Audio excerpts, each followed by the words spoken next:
அனைவருக்கும் என்னுடைய அன்பு வணக்கம். நம்ம எவ்வளோதான் சம்பாதிச்சாலும் சேமிக்க முடியல, செலவு மேலே செலவு வந்துட்டே இருக்குது, செலவை கட்டுப்படுத்த முடியல, மேலும் வருமானத்தை அதிகரிக்க முயற்சி பண்ணாலும் அதுக்கான வழி எதுவும் தெரியல அப்படின்னு வருத்தப்படுறீங்களா?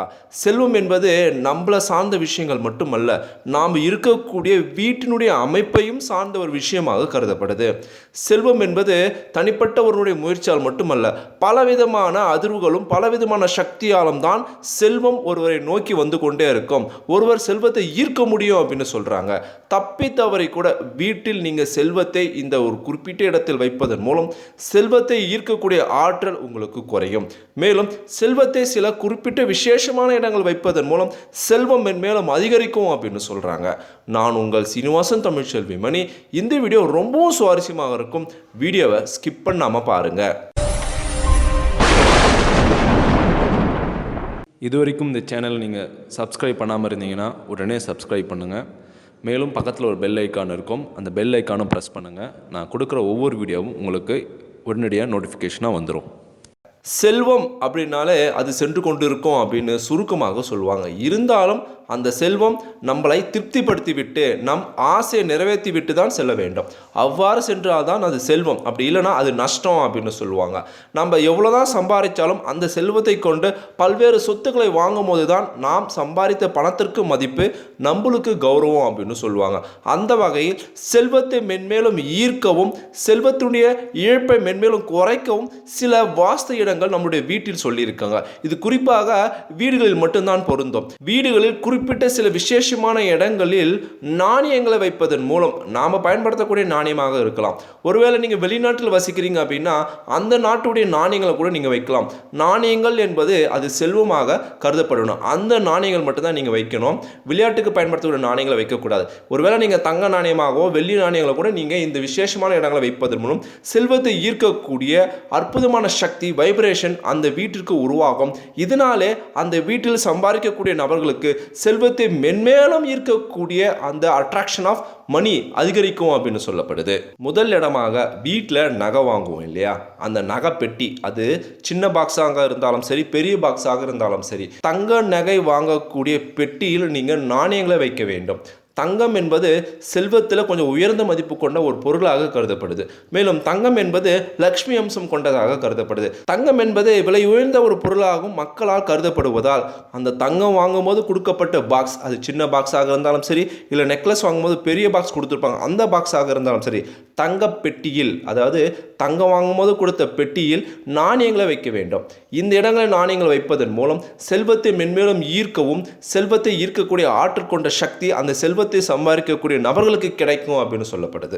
இரண்டாவது ஒரு இடமாக கண்ணாடி கொண்ட ஒரு பாக்ஸ். இந்த கண்ணாடி கொண்ட பாக்ஸில் நாணயங்களை வைக்க வேண்டும்.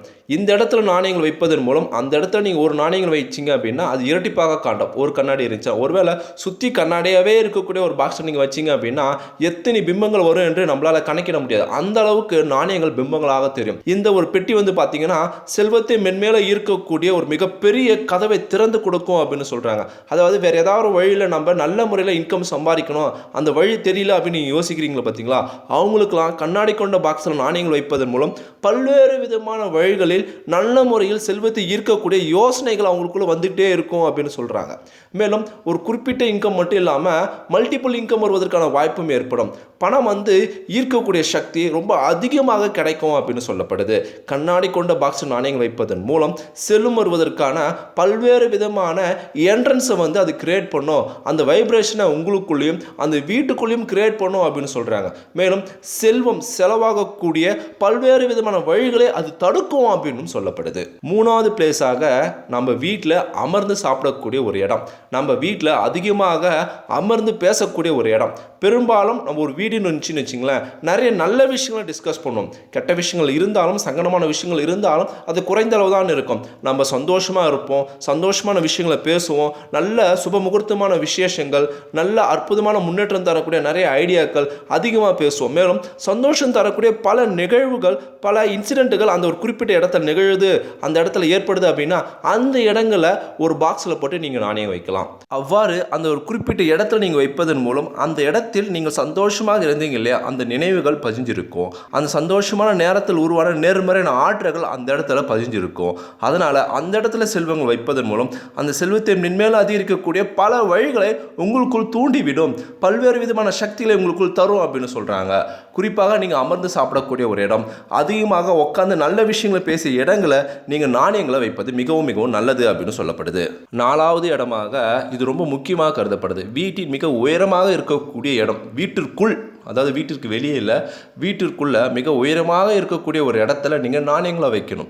இந்த இடங்களில் நாணயங்கள் வைப்பதன் மூலம் மிக உயரமான இடங்களில் தான் அதிகமான நல்ல வைப்ரேஷன்கள் வரும் அப்படின்னு சொல்லப்படுது. அந்த நல்ல வைப்ரேஷன்கள் இந்த நாணயங்கள் படும்போது அந்த செல்வத்தை அதிகமாக அதை உற்பத்தி செய்யவும் தூண்டிவிடவும் செல்வத்தை ஈர்க்கக்கூடிய சக்தியும் அந்த செல்வத்தை சம்பாதிக்கக்கூடிய நபர்களுக்கு ஏற்படுத்தி தரும். அந்த வீட்டில் உயரமான இடங்களில் நாணயங்கள் இருக்கும்போது அந்த வீட்டில் செல்வத்துக்கு எந்த குறையுமே ஏற்படாது அப்படின்னு சொல்கிறாங்க. வீட்டினுடைய உயரமான இடங்களில் நாணயங்கள் வைப்பது மிகவும் மிகவும் வாஸ்து பிரகாரம் ரொம்ப நல்லது அப்படின்னு சொல்கிறாங்க. 5வது விஷயம் என்ன சொல்கிறாங்க அப்படின்னா, நீங்கள் இந்த இடங்களில் நாணயங்கள் வைக்கும்போது அந்த நாணயங்கள் இருக்கக்கூடிய இடங்கள் அழுக்காகவோ இல்லை தூசி இருந்தோ இல்லை ஒட்டனை பிடிச்சோ எதுவும் இருக்கக்கூடாது, மிக சுத்தமாக இருக்க வேண்டும். நாணயங்கள் என்பது நம்முடைய இந்து சாஸ்திரத்தில் மகாலட்சுமி அம்சம் அப்படின்னு சொல்கிறாங்க. அதனால் நாணயங்கள் இருக்கக்கூடிய இடம் மிக சுத்தமாகவும் மிகவும் அழுக்கில்லாமலும் அழகாகவும் இருக்கும். அந்த அளவுக்கு அந்த இடம் பரிசுத்தமாகவும் அழகாகவும் நீட்டாகவும் இருந்துச்சு அப்படின்னா நாணயங்கள் மென்மேலும் அந்த இடத்துல சேரும் அப்படின்னு சொல்கிறாங்க.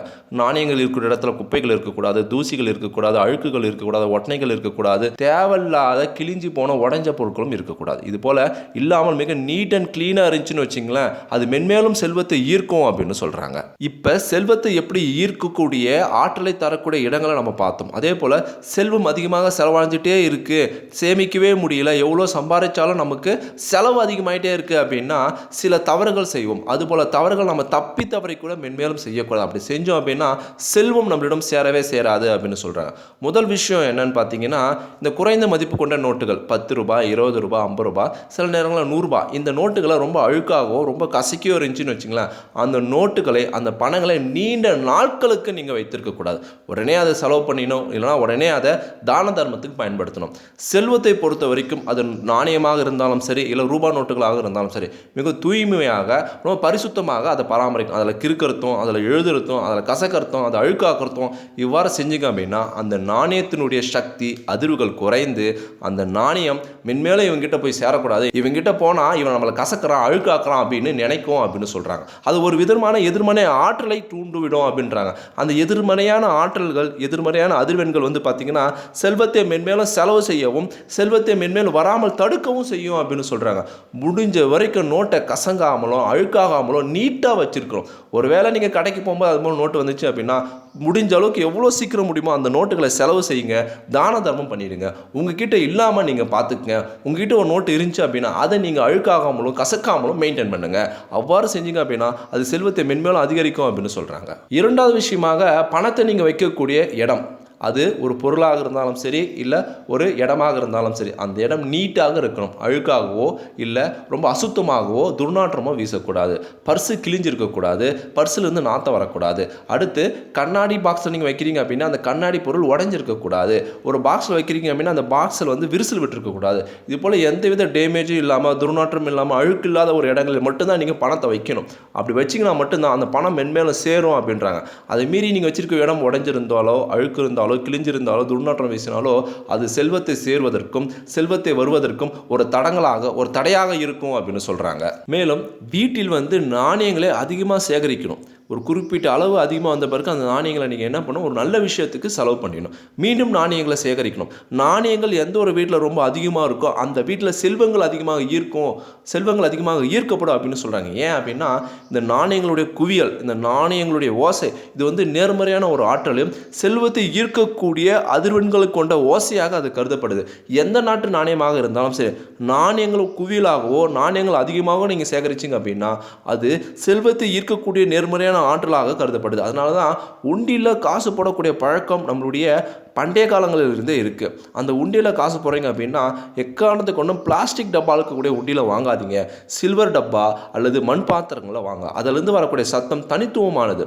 பிளாஸ்டிக் டப்பாலையும் சத்தம் வரும். அதுலேருந்து வர சத்தத்தை விட சில்வர் டப்பா அல்லது மண்பாண்டங்களிலிருந்து வரக்கூடிய சத்தம் மிகவும் தனித்துவமாகவும் நல்ல ஒரு நேர்மறை ஆற்றல் நிறைந்ததாக இருக்கும். இதுபோல் உண்டியில் நீங்கள் சில்லற காசை தான் போட்டணும், ரூபா நோட்டு போடக்கூடாது. ஏன் ரூபா நோட்டு போடக்கூடாது?